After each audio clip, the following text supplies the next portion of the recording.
So, Phil, how do you get 26,000 pounds out of the mud? Not very easily, that's for sure.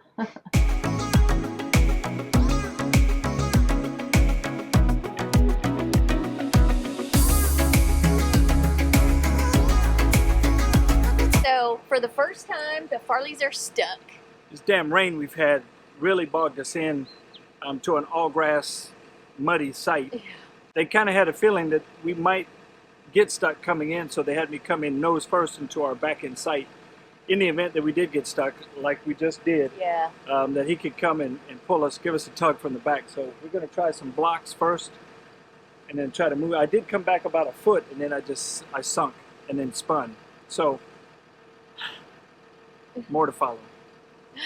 All right. So I want you to check out these nice, clean tires of ours. Let's walk around to the other side. And you can see the tire that's mainly the culprit that just spins and spins and spins. All right, so Phil's gonna try and put some blocks underneath the tire to get a little bit of traction here. And then we're gonna see if it's just gonna shoot out the back or if it's actually gonna help us move. I think Lance put blocks in on the other side too. So let's check it out. Yeah, so we have them on both sides now. Attempt one, let's see if we're gonna have to be towed. All right, ready when you are.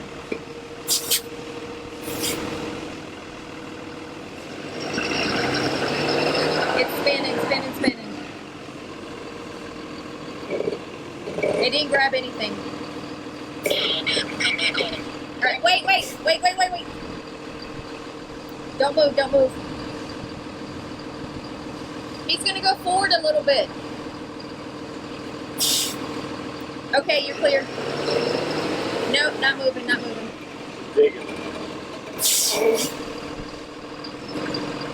Lance, you need to move, dude.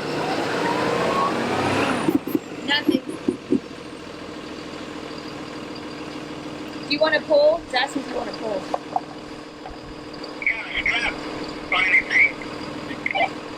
All right, well, the security guy knows does. We don't have a strap. I know, I don't either. So our first attempt failed miserably, so we're looking for a strap, and we have this kind soul with his Super Duty 4x4 that has offered to give us a tug. So we're calling the park guy now. He's the one who had us pulling forward in case we needed to be pulled out. So we'll see. I would just go there. That way you're attached to the frame. Under the hitch part or back around?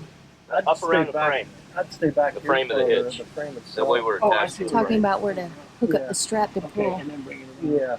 I think that'll be. And then that'll drop it below the It'll bring it around body too, so you don't mess up your skirt. Yeah, that way you're not pulling on your hitch and mess up anything. Got it. Push it down.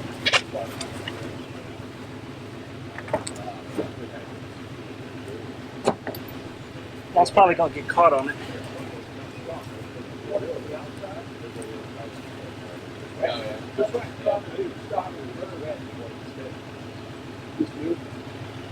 Oh yeah. So our new plan is to remove the blocks. We've hooked it up to the 4x4 truck. We've got boards underneath the tires, and we're getting ready to get a little tug. So we'll see what happens.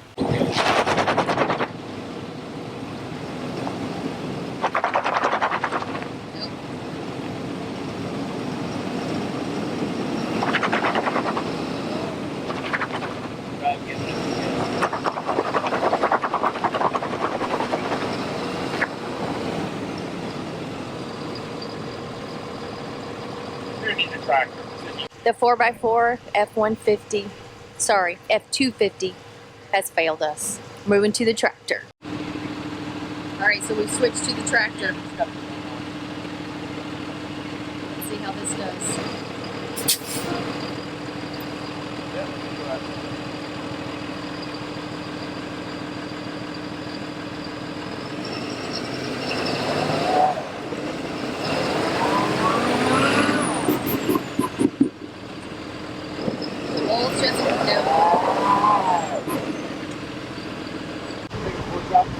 Yeah. Yeah, that we just made a bigger hole. Like we sunk more. Oh my God, this is totally insane.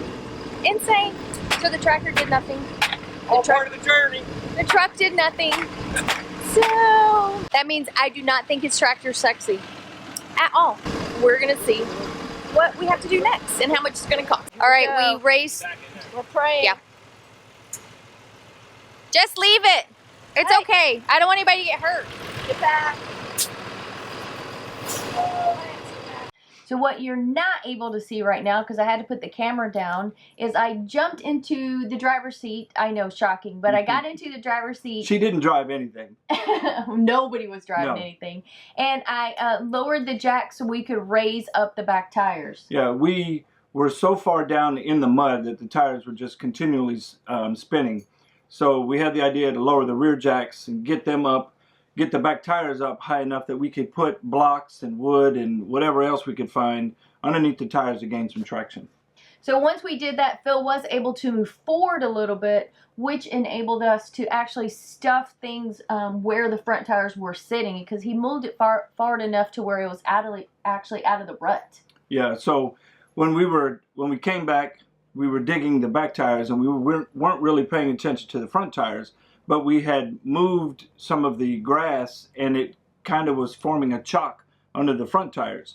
So when we were able to move forward, we were able to stuff some blocks under the front tires, and that also enabled us to get out with the aid of the tractor. Yeah, and when we say some, we mean about 50. Ish. There was probably a little bit more than 50. And that's with all four tires. Yeah. So back to the action. I'll have any more of them.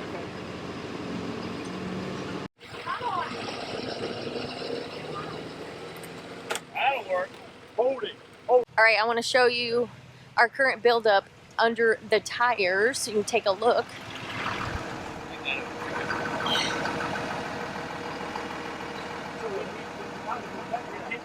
That's the back tire. Yeah, that's part of what's doing. We're running into Yeah, that then you're too. just spinning from there. Once this gets So, back. like once we get pulled back. All right, so these are the front tires. We built them up. You can see they were digging pretty bad too. But the worst was this back tire here. So we are all built up. Hopefully this will be the one.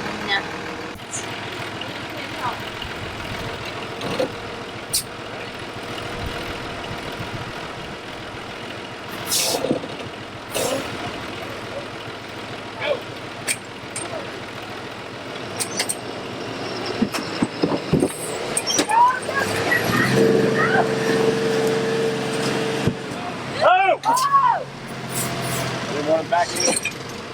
How is that tractor not moving?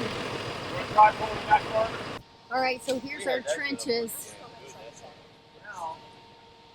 We'll see how deep they are when we pull the blocks out, because this is crazy.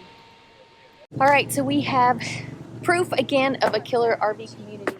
You can see they are pulling up all the little plastic pads that got stuck down into the ground. So really everybody just came around us and were supportive and did everything they can to help us. So this is just another example of how awesome the RV community is, and we really, really appreciate these guys. They really, I mean, we've been out here for 2 hours, and they've really been doing everything they can to get us unstuck. So appreciative right now. So I really want to acknowledge the fact that the RV community really is a community, and they rallied around us. There was a guy they were packing up next to us to leave. Another guy was there with his grandkids, and they were getting ready to leave. And they saw that we were having an issue, stuck. So they came over, and without hesitation, they jumped in and they started helping out, offering up blocks and wood. Yeah. And the one guy brought his truck over. And unfortunately, it just, the ground was too soft. But I tell you what, knowing that the RV community has your back, no matter where you're at, no matter what you're doing, was phenomenal. Yeah, it was pretty amazing. And they were, like I said earlier, it took over 2 hours, close to 2.5 hours to get us out. So they were so giving of their time and their resources. It just meant the world to us. Yeah, and it wasn't, I mean, it was probably the hottest day that we were there. We were baking in the sun, but, everybody was focused. Stacy kept everybody on task because, us guys, we, it's got to get done. We're putting hands and legs in places that they probably shouldn't be. Oh my gosh. I was freaking out. I just knew somebody was going to lose an arm. So she was like the foreman out there. She kept yelling at all us guys, move your arms, move your legs. But in the end, you know, the rallying around us to help get us out was phenomenal. And we couldn't thank those guys enough for what they did for us. So that's how you get 26,000 pounds out of the mud. Yeah. Pretty much. It's not every day you tell people that you got your whole house stuck in the mud. But that's what we did. And hopefully, never again. I am not parking on a grass site again if I can avoid it. And a friend of mine said, you know, if they say you might want to pull in forward so that we have to, if we have to, we can tow you out. It's probably not a good sign that you need to be parking there. So that was thanks, great, Scott. Yeah, great advice from our friend Scott. So lessons learned all the way around. And our purchases. We will be making a couple purchases. One is the strap for sure. Yeah. We are going to buy a strap big enough to give us a tug just in case. And if nothing else, we'll have it in case somebody else needs it. Yeah, that was one of the things that we didn't realize we needed because we had never run into that situation. Yeah. So, friends of ours, Lance, he came over with his strap and then he realized it was way too small and the weight capacity for that strap, we probably would have snapped it. So it's one of those things where you don't know what you don't know, and now we know that, if ever we're stuck again or we can lend a hand, whether it's a strap or blocks, we're going to be there to do that. And we did learn a lot about this whole deal and getting stuck and how, things to do to help get unstuck. So it was definitely a learning experience. It was a bit frightening and nerving, but definitely learning. So for those of you who thought today was going to be our maintenance video, sorry, I'm still working to get that out, hopefully Wednesday, but I swear it's coming, but until then, enjoy this. Feel free to laugh at our misadventure, because in the end, we were laughing too, because we were really so thankful that we got out and everything turned out just fine. Nobody got hurt, nothing got broken, so you can't have a better outcome than that. Thanks for watching. As always, we are so glad you popped over to hang out with us today, even if you're sitting back laughing. We're okay with that too. Make sure you hit that subscribe button. Give us a thumbs up and hit the notification bell. And we will see you on the road. There are no bloopers. Because the whole video is a blooper. Yeah.